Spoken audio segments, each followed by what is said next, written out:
What is up, everyone? It's a Sunday, and today we are going for a walk for a change. Hindi yung lagi na lang siaping, gala. So we will walk around the town today. At kaya, let's go!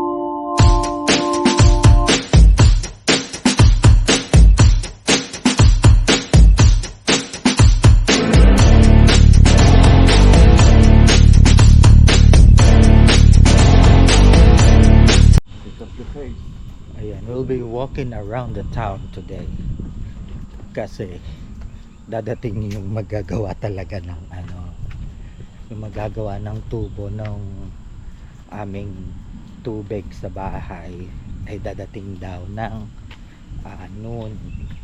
Kaya hindi muna kami makakagala kasi gagawin yung gripo nga doon sa labas kasi diba, if you remember last time bumili kami ng power washer para i-power wash yung gilid ng bahay kasi marami ng mga, what do you call that sa Tagalog, yung green moss build up sa dingding ng bahay, and we need to power wash it kasi if we are going to have it power wash by power washer, it would cost us like maybe $200-300, and we bought the power washer for like, how much did we bought the power washer? 150, 200. We bought the power washer for 200 also, but the thing is we could use the power washer for our car wash also, so we will save more with the car washing and the power washer. So ayun, we're waiting for the guy, the plumber, and while waiting for the plumber we decided to walk para mag-burn ng calories na kinain last month kasi we haven't able to do the exercise and walking kasi Derek is working from 8 a.m. to 8 p.m. kasi he's working 2 jobs, and then the third is the commissioner job, so that's why we don't have time to go to the gym. And I'm working also, I'm the manager of the Main Street Coffee Shop, right?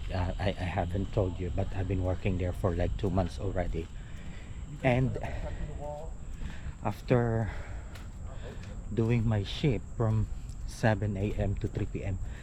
I'm cooking for the dogs, I'm cooking for Derek, so yeah, don't have time. In the weekends we normally do the shopping and groceries, so this this thing today we were not able to go far. Hinihingal na agad ako kasi nga darating yung gagawa ng gripo, so we are going to walk around the town. Ayan, we are here now sa Water Street. This is the street that will lead you to the Equestrian Center. This is the Prince George County Court kung saan nagwo-work si Daddy D.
are here sa Equestrian Center.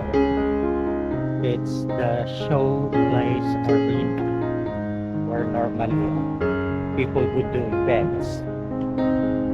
See, Showplace Arena. Have a great summer, and that's the Showplace Arena. Yeah.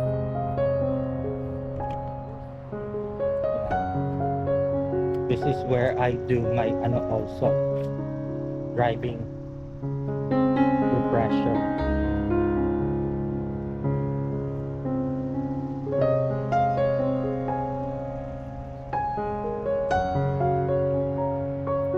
We got 20 minutes to get back. We can't walk that way. It's gonna take too Because long. it's too far.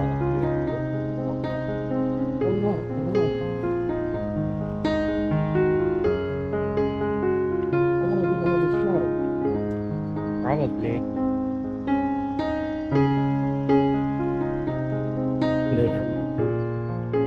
They have horse practice there.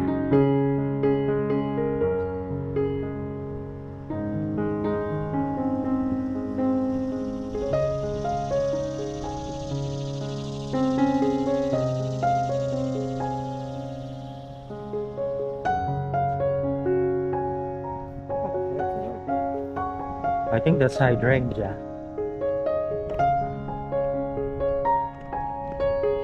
Last time I'm doing my driving here, and nakapulot kami ng I think iPhone 13 or 14. iPhone 12. Nakapulot kami ng iPhone 12 dito while I'm practice driving.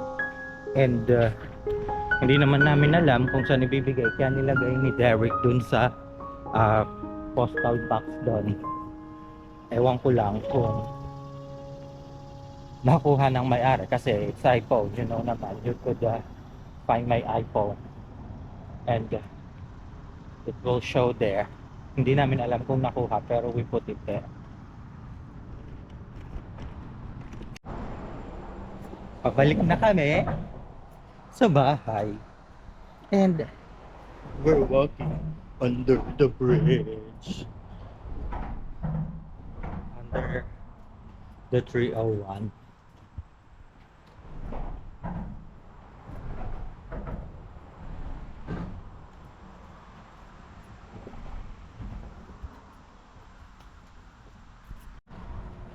Ayan. Nakikita nyo ba ang kabayo na yan? If may nakikita kayong mga ganyang kabayo, it means that you're at the town of Upper Marlboro. Kasi nakakalat sila dito sa town of Upper Marlboro because this is the equestrian area and it is known for their horses. Kaya nakakalat ang mga horses statue dito sa town. And that's the 7-Eleven where I normally get my coffee. And if you're seeing that store, the Julie Alexandra living dati, and that was empty. I was telling Derek na we should rent it out and do like a Filipino restaurant where it is booking only, not you cannot walk in, and you will serve like maybe maximum 7-10 customers. And guess what, my idea was ginagawa nila now, they are doing that kind of event na they would have like 10 to 15 people there, I could, and then yeah, ganon. And this is the coffee shop where I work.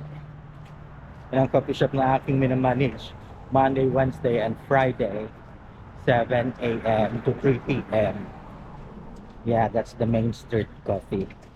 They have the best selling chicken salad sandwich on a croissant and Colombian coffee. Masarap!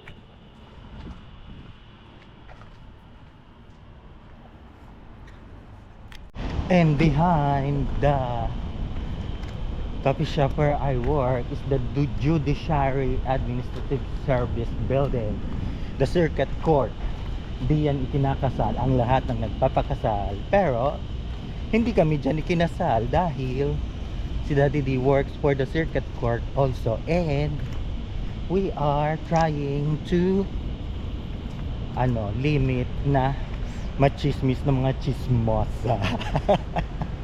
Kaya we didn't have our marriage there.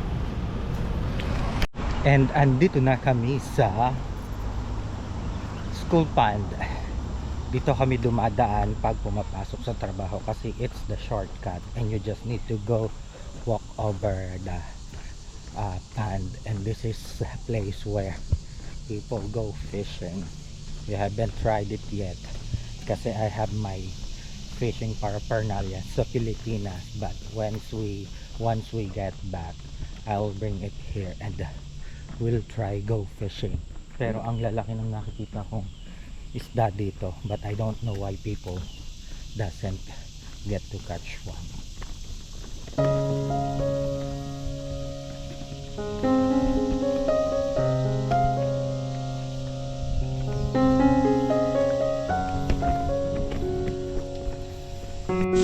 Ayan, so malapit na kami sa bahay and